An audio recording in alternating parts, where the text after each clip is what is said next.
Hi, hope you're having a great day. You're watching JFG Entertainment, and for this video, I'm gonna go over Mario's opening weekend, including all the records that it broke, how much money it's made so far, and why this movie was such a phenomenon. Because it was truly incredible, it was truly amazing, beat all expectations. So why was that? Well, I'm gonna go over that in this video, as well as will it make $1 billion? I'm also gonna go over that in this video. So yeah, hope you enjoy it. It's gonna be a really nice and deep breakdown, almost 2 pages of notes that I took before recording. So yeah, that's how you know I took this video very seriously. So let's get started. So we're gonna get started domestically, and domestically, the movie opened with $146.4 million for its 3-day opening weekend, which is huge, super massive. I mean, truly amazing.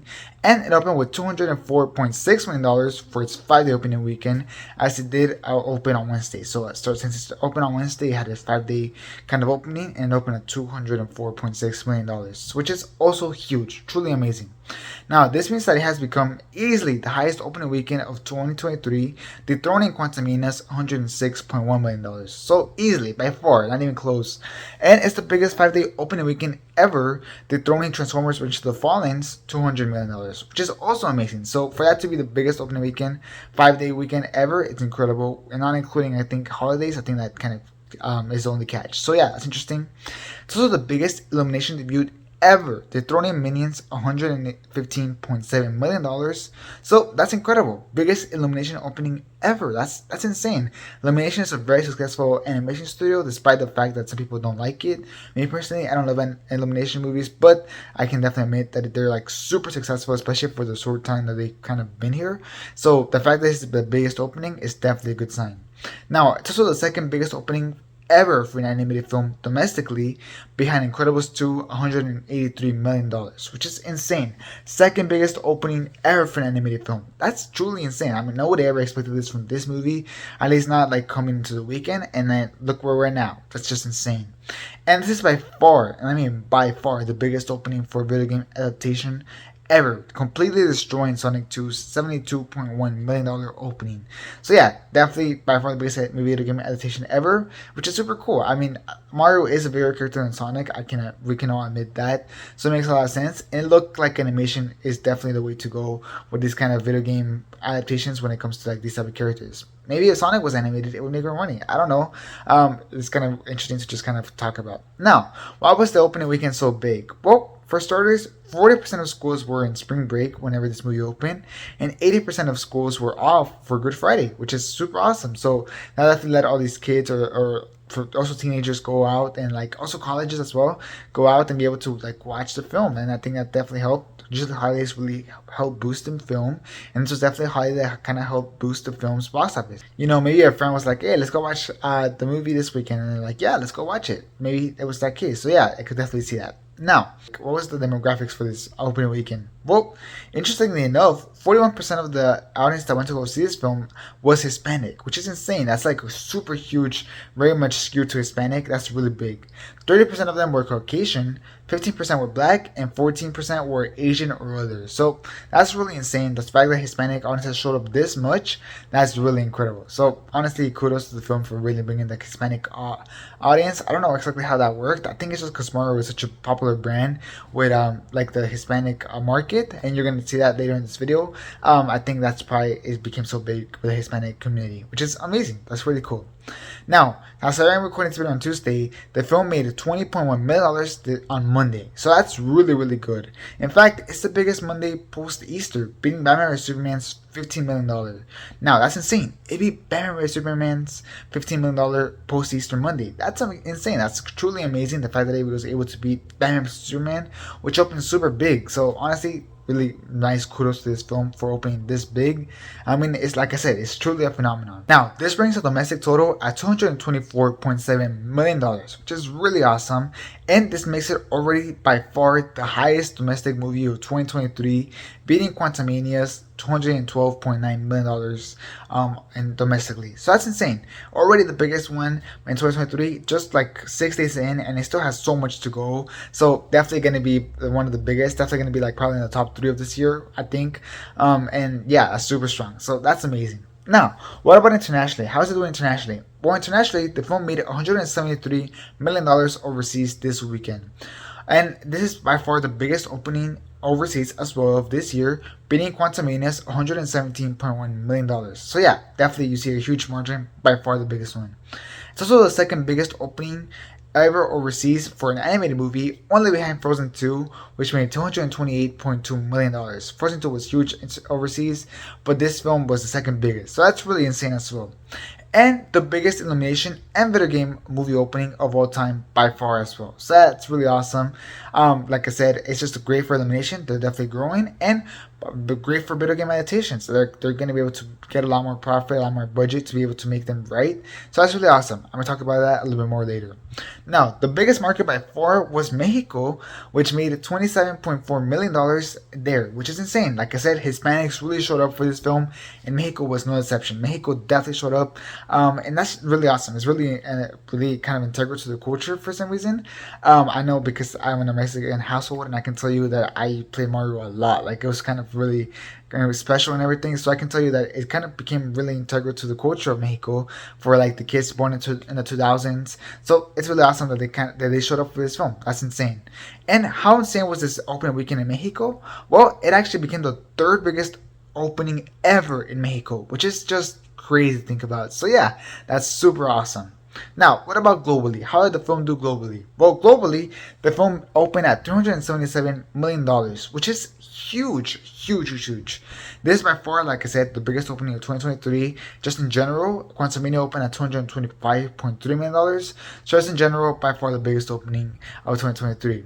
Now, it also beat Despicable Me's $208 million opening to become the highest Illumination debut ever globally. So that's also really awesome. Being Despicable Me is no small feat. They're super big in the animation industry and the franchise and whatnot. So that's awesome.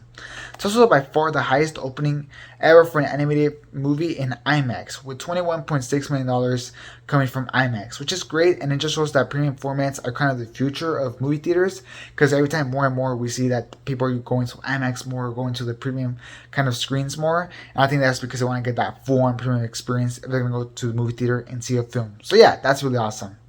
Now, the film currently stands at $420.8 million globally, which is huge. Already past the $400 million mark. I mean, that's insane. And if the drop is anything for the second weekend, on the 50%, even low 60%, like if it's really low 60s, then I definitely have full confidence that this film is going to hit $1 billion. Unless something just goes terribly wrong in the second weekend, which I highly doubt, but hey, you never know. But I definitely think this film is definitely going to reach $1 billion, and it can definitely go right past that because it has that much kind of buzz, which is amazing. Now, talking about buzz, what's the word of mouth for this film? Well, the word of mouth for this film currently is 57% on the critic side for Rotten Tomatoes, 96% on the audience side for Rotten Tomatoes, so you see that division. But for Cinemascore, it got an A. So an A is amazing. An A is like huge. An A was like No Way Home kind of score. And it's really that score that like fans give to a film whenever they really feel rejoiced. And so yeah, an A is amazing. So really good sign that the audience really enjoyed this film, with the audience score and the cinema score both being super high. I think critics lost this one, and the audience has just ended up enjoying this film for what it is, and I think that's pretty awesome. Now, with fans on board, you can definitely expect a lot of repeat viewing, and a lot of people that really don't care that much for Mario to end up watching the film just because it's been such a big phenomenon, and you're just like, oh, how can I miss out on this film? So let's go watch it. That's definitely what I expect.